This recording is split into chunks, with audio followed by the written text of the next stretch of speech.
The bistro's jazz trio drowned every whisper, but my brother Victor demanded we meet there anyway.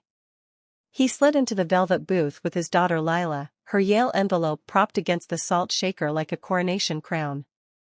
"Grad bash at the yacht club," Victor announced, thumbing his calendar. 300 heads, easy. Lila, 18 and radiating the untouchable glow of the perpetually praised, barely glanced up from TikTok. "Pricey," I murmured. "She's Yale-bound," Victor shot back, as if I'd insulted gravity. My parents arrived, Dad ruffling Lila's hair. "Our Ivy girl." Mom chimed, "String quartet or live band?" Lila finally spoke. "I want small. Real friends, blood only." Victor snorted. "It's going huge, kid." She flicked her eyes at me, then away. "Some invites would just complicate optics." Victor raised a brow. "Optics?" Lila shrugged. "Certain relatives drag the vibe." I set my fork down. "You mean me?" Silence swallowed the saxophone. Lila's cheeks pinked, but she didn't retract. "I didn't name names." "You didn't need to." I turned to her. "Lila, if I'm the complication, say it plain." She exhaled through her teeth. "Fine. Don't come to the party. You'll field questions I don't want to answer." "Questions like?" "Like why my aunt flunked the prestige test." "You never finished a fancy degree, you push papers in some cubicle nobody gets." "My crew's parents are surgeons, diplomats, VCs." "What do I tell them about you?" Mom gasped. Dad cleared his throat. Victor lifted a placating hand. Lila stressed. "No," I cut in. "Let her finish." Lila barreled on. "No offense, Aunt Nora, but you're basic." Basic. The word landed like a slapped check. Victor sighed. "We adore you, Nora. But this is Lila's spotlight. Her circle moves in elevated lanes. He waved vaguely, not in those lanes." I studied the brother who'd FaceTimed me 6 weeks ago begging a loan for Lila's cap-and-gown Europe trip, who'd texted last Christmas for a quick 5K toward AP cram school. I studied Lila, the infant I'd rocked at 3 a.m. while Victor slept off law school finals, whose college nest egg I'd seeded and fed for 19 years. "Understood," I said, voice light. "Your day, your guest list." Lila's shoulders dropped in relief. "Cool, thanks." Victor mouthed sorry. I was already standing.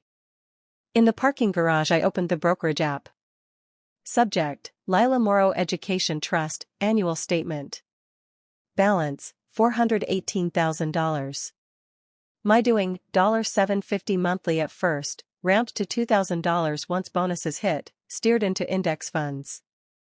I alone held signature authority. Victor thought the family had pulled it, he'd never asked who the family was.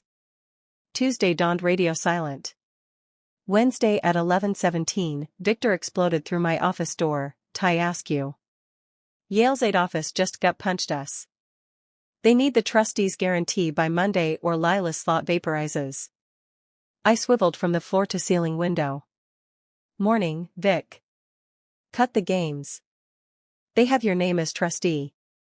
"Why your name?" "Because I built the damn thing." He blinked. "You? You're a glorified bookkeeper." "Chief accounting officer, actually. 420K base, 7-figure portfolio oversight. MBA, Columbia. CPA since '09. Victor's mouth opened, closed. "You said you handled numbers." "I do. For a Fortune 500 fintech." The color drained from his face. "How much is in there?" "Enough for 4 years at Yale plus New Haven rent." "Nora, please. Sign. She's your niece." "She called me basic." "You co-signed. Remember? She's 18. Old enough for Yale, old enough for accountability." He paced. "What do you want, groveling?" "I'll drag her here, make her beg." I want her to learn that support isn't a birthright and disrespect isn't free. Victor's voice cracked. We can't swing 80 grand a year. I'm adjunct faculty, her mom's child support checks bounce like rubber.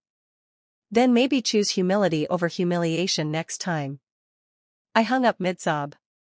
Thursday, Lila herself appeared, blazer too big, eyes red-rimmed. My assistant ushered her in. She froze at the marble credenza, the framed fortune cover, the skyline. Swanky, she whispered. Have a seat. She perched. I was cruel. Accurate assessment. Mom says you're tanking my future over a dumb comment. I'm declining to fund ingratitude. Different ledger. Tears spilled. I grinded for Yale since middle school. And I grinded for the money since you were in diapers. We both bled. You just cashed my blood without looking at the donor.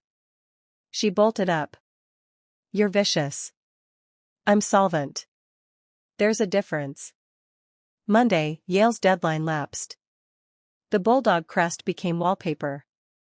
Victor's texts turned biblical. I archived the thread. Lila announced always dreamed of brown on Instagram, filters bright, caption defiant.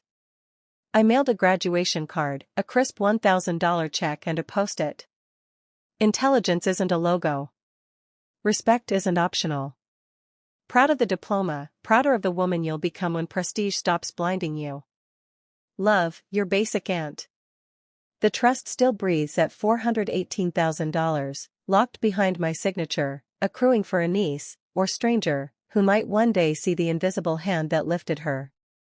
Until then, the money and I keep excellent company.